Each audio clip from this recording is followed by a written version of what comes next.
So hello you guys, welcome back to my channel. This video is a big one. It's time to talk about the Walking Dead finale. It was a huge episode. So much happened. So many storylines were wrapped up and closed. Some characters' stories came to an end, and it's somewhat set up or hinted at the spin-offs. So yeah, there's a lot to talk about. Thank you guys so much for all the love and the support on my reaction videos. I've said it for years now. You guys always leave the kindest comments, the sweetest things under videos, and I appreciate it so very much. I post a video, I usually post it kind of late. The reaction videos usually go up around 9 or 10 Irish time. And then, you know, I get on with my night, I do whatever, and then when I get into bed, it's just me sitting in bed like this, scrolling through comments, smiling to myself, being like, people are so nice. Yeah, you get the odd bad apple or two here or there, but you get them everywhere. But generally, people are so kind, so yeah, thank you. It's very appreciated. There is a person at the other end of the screen reading what you guys say, and thank you. As always, I'm just reminding you guys that I have a Patreon where I do a whole bunch of different reaction videos from old to new. There's about, I think there's like 13 or 14 reactions going up per week over there, including the more extended version of The Walking Dead. So I think it's one of the longest reaction videos I've ever posted was this Walking Dead reaction, the finale. I think it was like 40 plus minutes long. So yeah, if you want to check that out, the link is down below. Also, the 2 reaction videos this week got demonetized on YouTube. It is what it is. So if you guys would like to support me over there, I would very much appreciate it. There's old shows like Buffy, Once Upon a Time, The X-Files, Riverdale, stuff like that, mixed with new shows like Cobra Kai, Cabinet of Curiosities, The Winchesters, which I am loving. And I'm going to be getting into movie reactions soon too. So yeah, the link to that is down below if you'd like to check that out and see what's going on. The link to my Twitter, my Instagram, everywhere else you could want to connect to me is also in the description box. Let's go with the finale chat. I have a list. Wait till you guys see the list of things. Like, the list. Look at this. Look at the list that I made. And that's very unlike me. I always just talk. I never actually, generally for videos like this, I might have some talking points that I want to touch on, but a list like this for me is unheard of. I watched the episode 3 times, I think, in total yesterday. And each time it just hit. Alright, so first of all, I want to touch on some of the like artistic or visual things that I liked, because I'm going to be talking for ages about characters and storylines, and I don't want to forget the things that I liked visually. So, first off, the intro music, I don't know if it was different or if it just sounded different to me, but it sounded like the bass was oomphed. You know, the music sounded different, it sounded bigger, it sounded more dramatic. I really liked that. I hope that wasn't just in my head. Should I be sitting more to the side? I'm trying to cover the Twilight stuff. There we go, covering up some of the other merch. Another thing that I really liked that I noticed while editing the reaction, I was trying to find a certain clip, so I was like skimming through, I edit in iMovie, so I was skimming through my reaction trying to find a certain part, and I noticed the episode, as you go from the start to the finish, gradually gains colour.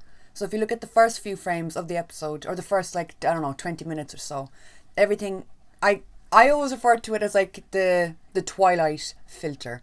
So if you watch the first Twilight movie, which I feel kind of bad now because I blocked all my Twilight stuff out of the video, but the first movie has this really moody kind of grey, greeny, bluey filter on it. Same with Supernatural. If you look at the first season of Supernatural, it's very desaturated, it's grainy, moody, and it sets the tone of the show. Season 1 of Supernatural is like my favourite thing in the world. But as you go through this episode of The Walking Dead, it's really fucking jarring. And I remember watching the episode, the scene with Daryl and Carl by the river, and the very end scene where Judith and OJ are overlooking everything and you've the windmill in the background. The last 10 minutes of that show are so fucking colourful and so crazily saturated. I thought it was really beautiful. I thought it was a way to... It's like you regained hope, and the colour was put back into everything. Looking forward to the future as the show came to an end, as we started to look forward. The colour that had been sucked out by, I don't know, seasons of like stress and the dead and villains and murder. The hope had just kind of been put back in, and the colour, I think, captured that and symbolised it, and I thought that was really beautiful and a very smart tactic that they used, for new beginnings and all that. I also thought that the Walker scene where they all got blown up to hell and then blown into hell, I guess, because it looked like the floor cracked and just swallowed them all. I thought that was sick. That close-up where you get the Walker's faces being blown off and you see everyone just stumbling around the place charred. I thought that was really, really, really cool. And I also really like the music choice for this episode. Everybody's saying it. Everyone is saying that the two songs in particular hit them hard in the feelings, and I agree. I always say it about music in shows that, you know, I guess like with copyright and having to pay royalties and stuff, a lot of shows dance around having to fork out a lot of money for songs or for soundtracks. But I think that the songs used in this and how they were done was absolutely gorgeous. Actually, one of my favourite moments in Walking Dead history, I'm biased, yeah, it was the scene where they used Arsonist's Lullaby by Hosier. He's an Irish artist. I absolutely adore him. If you haven't looked him up, look him the fuck up. The guy is an absolute poet with words. Yeah, but that scene always sticks out to me because of the Hosier song. So this is another example of those two songs now. Whenever I hear them, the songs that were used in the finale, forever, they're going to tie me and bring me right back to that episode. There's probably a bunch of other stuff stylistically that I've forgotten to talk about, but I just caught sight of one of the other talking points and I want to get on to it. Okay, so Pam, the big bad, the leader of the Commonwealth. I don't know. I really thought that she was going to either be killed by Maggie and Negan, and you know, they could have a nice little bonding experience out of that, or she was going to end up being bitten by Walker Lance. But no, they Neganed her. They threw her in a cell, and then we didn't get to see her again after the time jump. So she's just still chilling in the cell, I guess. I know that when Negan was thrown in the cell, the whole idea was that we're making an example out of him. So I guess this is the example being practiced by just throwing another villain in the cell. I wanted to see her get eaten, or some shit.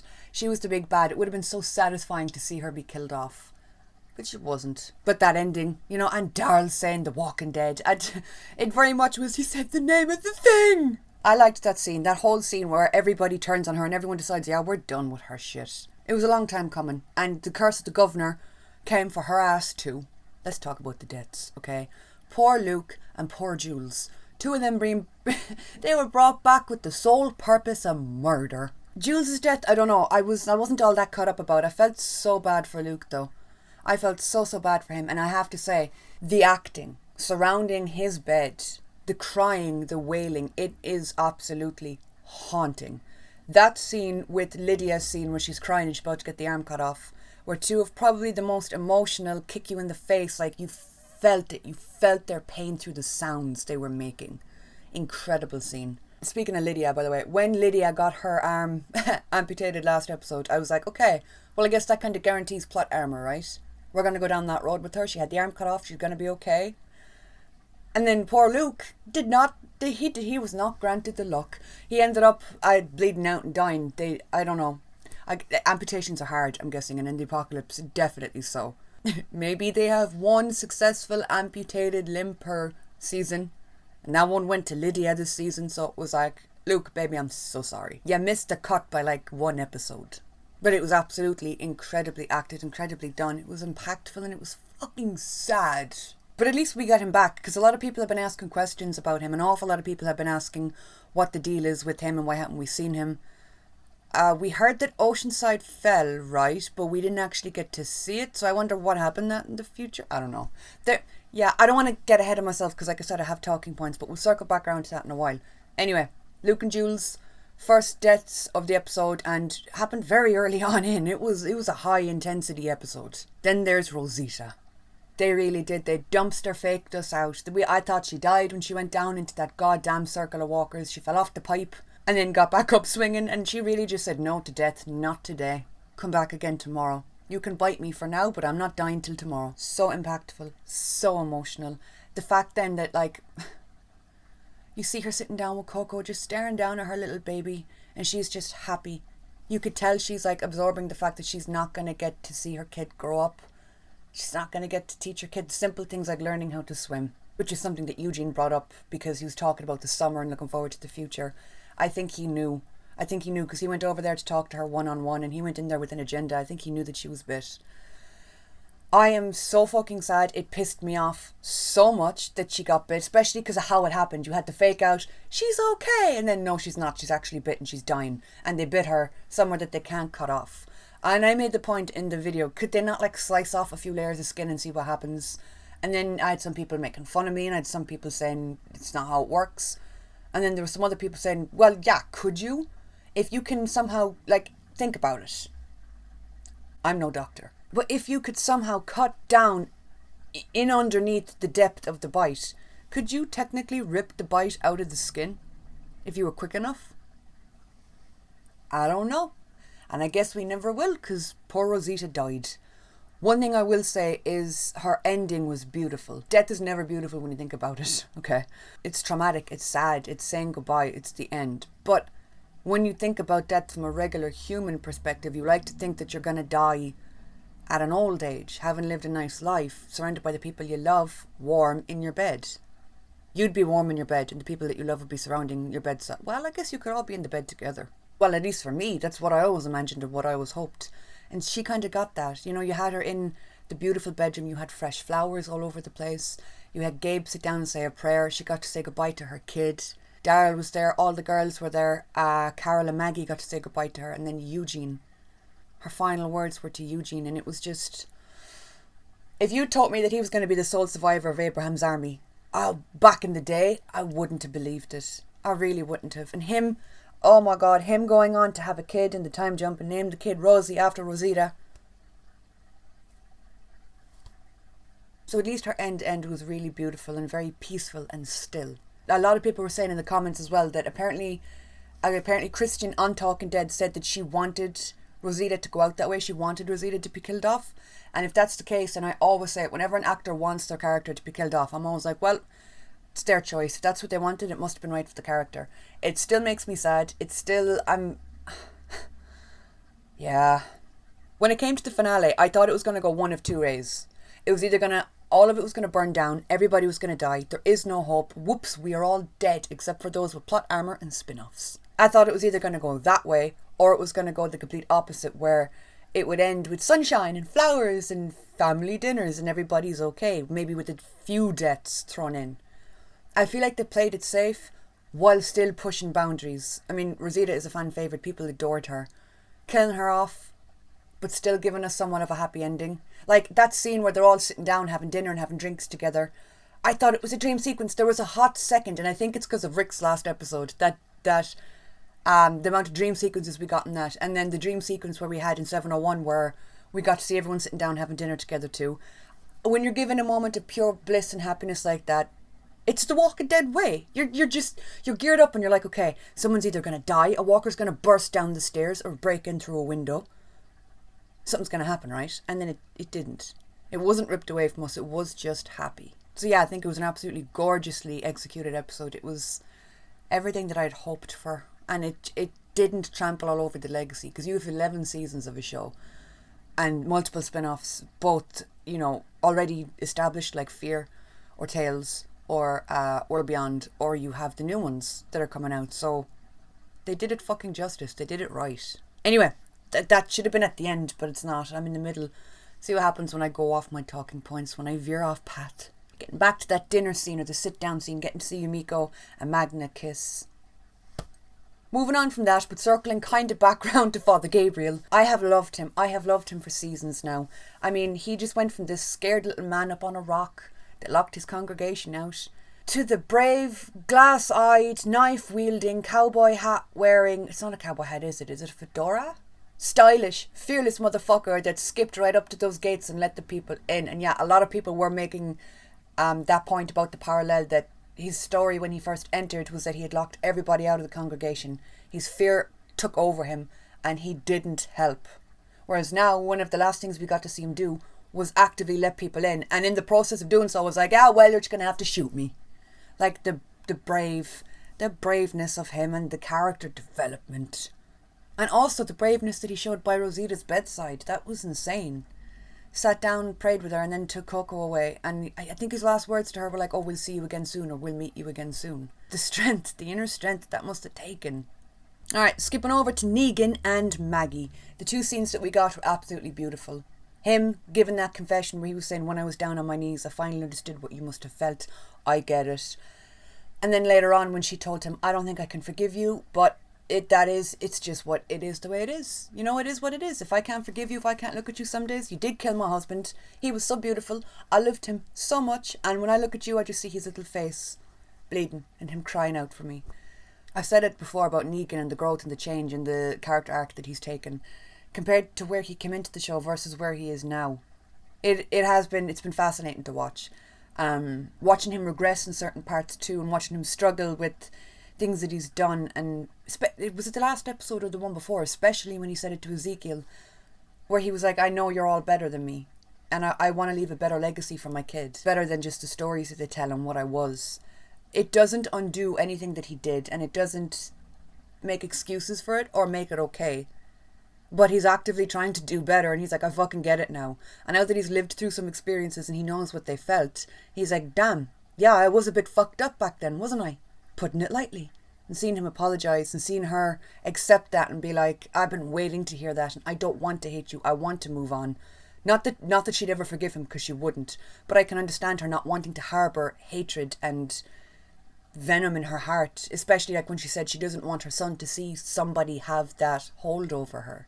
It's understandable. Again, the strength that she must have within her, because I am all for growth and change and development, but that would not be me. If he killed my husband, I would have simply killed him in the clearing and then just died, either of a broken heart or from being killed. Or I would have waited till he was locked up in the prison and snuck in to kill him, like she did, but I would have finished the deal, probably. In fake, make-believe, Walking Dead world. The scenes that they've shared this season I've really enjoyed. I've enjoyed watching them work together. I'm still not entirely sure how that's going to play into their spin-off, because they end up in New York. Okay, that in itself is just weird.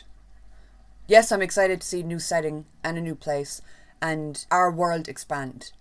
But I don't think they're ever going to get along. I don't think they're ever going to want to be active friends. How the fuck do they end up going on a trip together? Yeah, I know they have the trains now, that the Commonwealth has trains and stuff, so we can branch out. But Maggie and Negan going away together, especially when she has Herschel and a community and a family that love her. Is she just going to leave Herschel behind? Because I don't see her taking him out into the unknown to scout places. And then you have Negan and Annie, who we didn't even see her in the final episode, in the finale. We didn't even see her. What happened to her? Last we saw, she was pregnant. But then we had the time jump, and we didn't see her after the time jump. The baby must have been born at that point, right? I'm, again, no doctor, but it takes less than a year to birth a child, and she was already pregnant before the year jump. So, where the fuck was Annie? Yeah, anyway, so I'm not really sure how they're both gonna leave the show and go off together when they both have people here. I'm sure it'll be explained. But I did think it was interesting seeing Negan on the grass outside while everybody was sitting down to dinner. That scene where we're all happy families and we're all like hugging and kissing and drinking wine and getting fucking drunk. And then Daryl looks outside and sees Negan. Even though I feel like Negan has earned his keep. And Maggie even said it, like, you know, you and Annie have earned a place here, you can stay here. Even though he's earned his place, he's still not accepted. He's still not technically one of us. He doesn't have a seat at the table. Still an outsider. Literally walking outside the window. So I thought that was interesting visuals. Yeah, let's just talk about it. Let's just talk about Daryl. My guy. I love him. He's my favourite character. I've been ridiculed for years because of how much I love him, and I do not give a single fuck anymore. So like when I heard about spin-off, I was happy because I was like, my favourite is getting a spin-off. Of course I'm happy. More Dixon equals love heart eye emojis from me. But it did raise the question of how in the love of Christ are we gonna separate him from the group? Much like the Maggie and Negan situation. Daryl has a family. He's invested. I mean, when he moved into the Commonwealth, he got a job and started giving Judith and RJ an allowance each week. They moved in with him. Uncle Daryl kind of became foster dad Daryl to them, or adoptive dad Daryl to them. I don't understand why he'd willingly leave them. I don't get it. Now, I know we've had the time jump, and Maggie said to Daryl, look, maybe we should go exploring a little bit, because our group are survivors. They've been out on the road since season 1. Well, you know, they've put down roots here or there and moved around a bit. I understand why they'd want to explore, why they'd want to maybe share their trade and do business with communities that are better off than them so they can benefit, and worse off from them so they can help people. I get it. But Daryl leaving, I mean, I know Norman used to joke and say he'd love to see Daryl ride off into the sunset on his motorbike, and that's how he'd like to see his story end. Which he kind of did get for this. It's not the end of Daryl's story, but yeah, he kind of did get that ending for Daryl in the show. What is What is this piece of hair doing? Oh my god, it looks like I have one singular horn standing up, my satanic side, trying to come out. Sorry. Pop her back in. We finally found out that Judith didn't in fact tell everybody about why Michonne went missing. So I'm guessing she just told them that Michonne went out and took a goddamn holiday or went scouting or something. And then we find out why, because Judith said, I was afraid if I told you that you would leave too. Which is understandable. I still think she should have told people, because Michonne's been missing for a while, and finding out that Rick could possibly be alive is huge news that everybody deserved to know. But Judith really said, nah, I'm not losing any more family, I'm not telling fucking no one. Understandable. So she told Daryl, I didn't want you to leave me too. And Daryl was like, I won't, don't worry. And then he gets on his bike and rides off into the sunset to France. That's where his spin-off is taking place, in France, right? I'm just gonna say it. Promise breaker. I don't know how the fuck he ends up in France. Does he just see a boat or a ferry and he's like, cool, I can get a bit further on this. Nice one. Where are we going, guys? Staten Island, the other side of the lake. And they're like, nah, j'ai allé en France. And he's like, oh, maybe he has a midlife crisis and like decides to, I don't know, go to France because he wants to buy a new goddamn motorbike. I know that the end credit scene where we got, where it was actually in France. It was where we saw the French lady. She was a scientist. We see her be killed and then turn, and she's violent and faster than walkers. So maybe he finds out about the variants in Europe or France being like, I don't know, spicier and scarier, and he's like, I could do with a challenge, and decides to hop over to see what's going on over there. Maybe it's in search of a cure. Maybe he thinks for some goddamn reason Rick is in France living it up, swinging off the Eiffel Tower, eating baguettes. Him leaving, it still makes me so bitter. Daryl shouldn't... When he entered the show, he was a lone wolf. One man show. I don't need no one. But then he found his found family. He became a part of something bigger than just him. So him just pissing off on the bike, I was like, I don't like that. Understandable though, because we need to get the spin-offs somehow. And if that's how you're going to set them up, fine. The Daryl and Connie scene was beautiful, getting to see her and him hug and be all happy. She's settled, all of her group are settled, and she has a job she's happy in. And then we have that scene by the lake with Daryl and Carol where she says, I'm allowed to be sad, you're my best friend. And then he says, I love you, and she says, I love you, and they hug, and he leaves on the bike again. Why? I've said it a few times in videos. Anything got to do with shows, shippers and ships are always the most sensitive topics. I know a lot of people shipped Carol and Daryl. I know a lot of people shipped Daryl with Connie. I kind of had a feeling, I knew they weren't going to make a canon with no one. I knew they weren't going to do it. They weren't going to step on toes. They weren't going to make it solidified. So I'm not all that surprised. I am heartbroken to see that we're leaving, or to see that he's leaving so many characters that he cares for so deeply. Whether you ship him with whoever the fuck, it doesn't matter. Seeing him leave was sad, alright? And outside of like shippers or things like that, it's going to be weird seeing him in his own show where we don't recognise anybody else. Melissa killed it in that scene, the scene by the lake. Absolutely. Oh, her hair was divine short. But I think they played it very smart by not having him get with anybody. He just hugged everybody. It was like, I love you guys. I love my family. J'ai allé en France. Speaking of couples, we did get some happy endings. So, Jerry and Ezekiel making it out of the goddamn show made me so happy. I was really concerned for both of them. I didn't think they were both going to make it. I think a lot of people didn't think they were going to make it, and then they did. And I was like, okay. I mean, last episode was so huge with Jerry slipping out the RV to go find Elijah. And then both of them just turn up and they're like, what's up? We're fine. Whew. Especially with Zeke. I mean, his storyline has been crazy since he entered the show. But then more recently, he gave that speech where he said, you know, he's living on borrowed time. And I was like, if that's foreshadowing, I'm going to fight someone. But it wasn't. He lived. Him and Mercer actually became co-governors, I believe, which you couldn't pick two better people. You really couldn't. Their hearts, their love, their dedication to the community, they're absolutely perfect. Perfect for the role. Yeah, obviously Rick and Michonne. We got our two favourites, our absolute power couple. We got them back. Yeah, they weren't together, and yeah, they technically didn't come back because it was like cutaway scenes.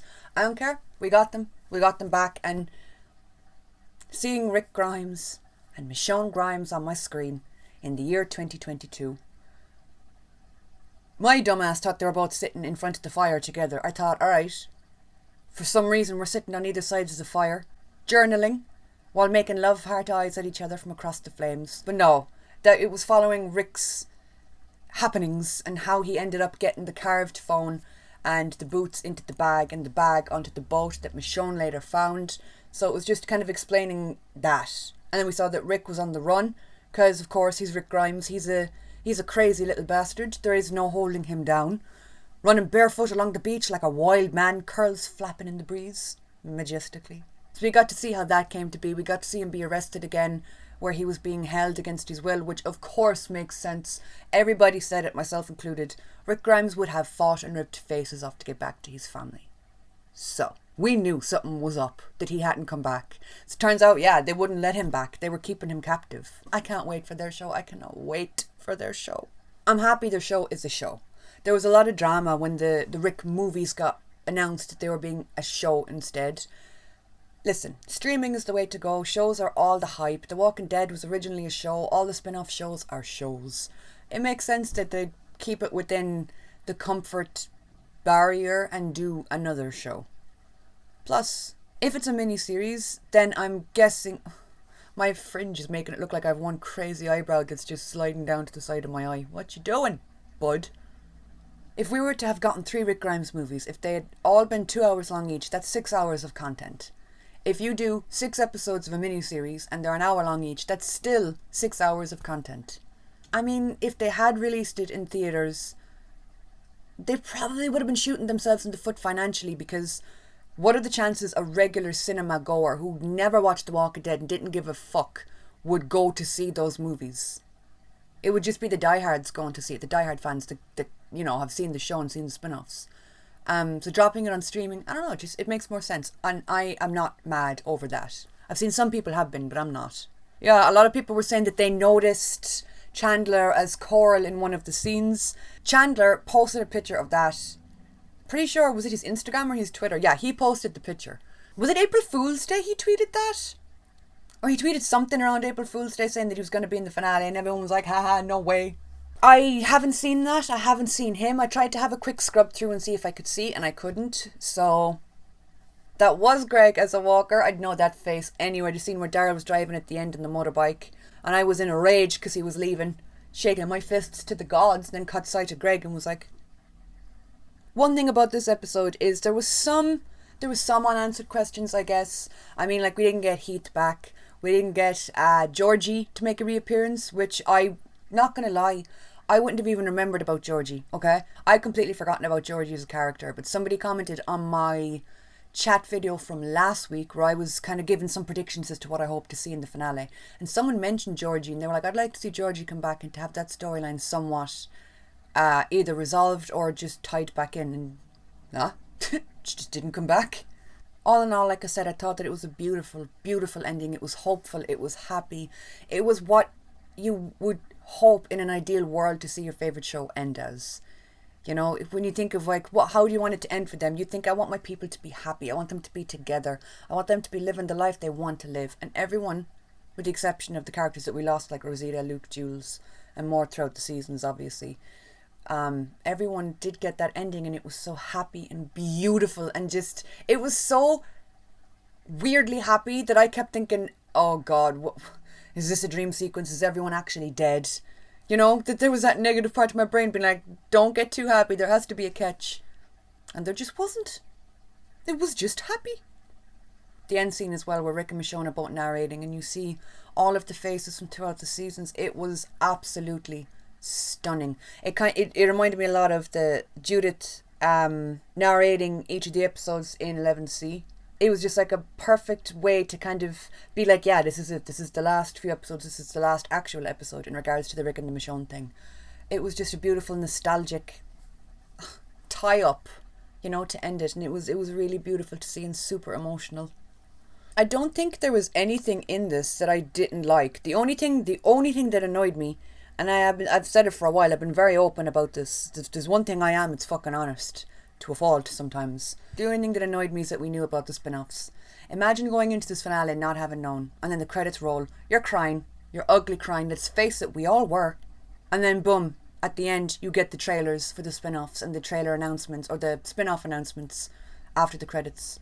It would have been a roller coaster. Now, I do know why they had to announce it, obviously, like I said, because it probably would have been spoiled. You would have seen people filming in different locations, Norman being in France and Lauren and Jeffrey filming in New York.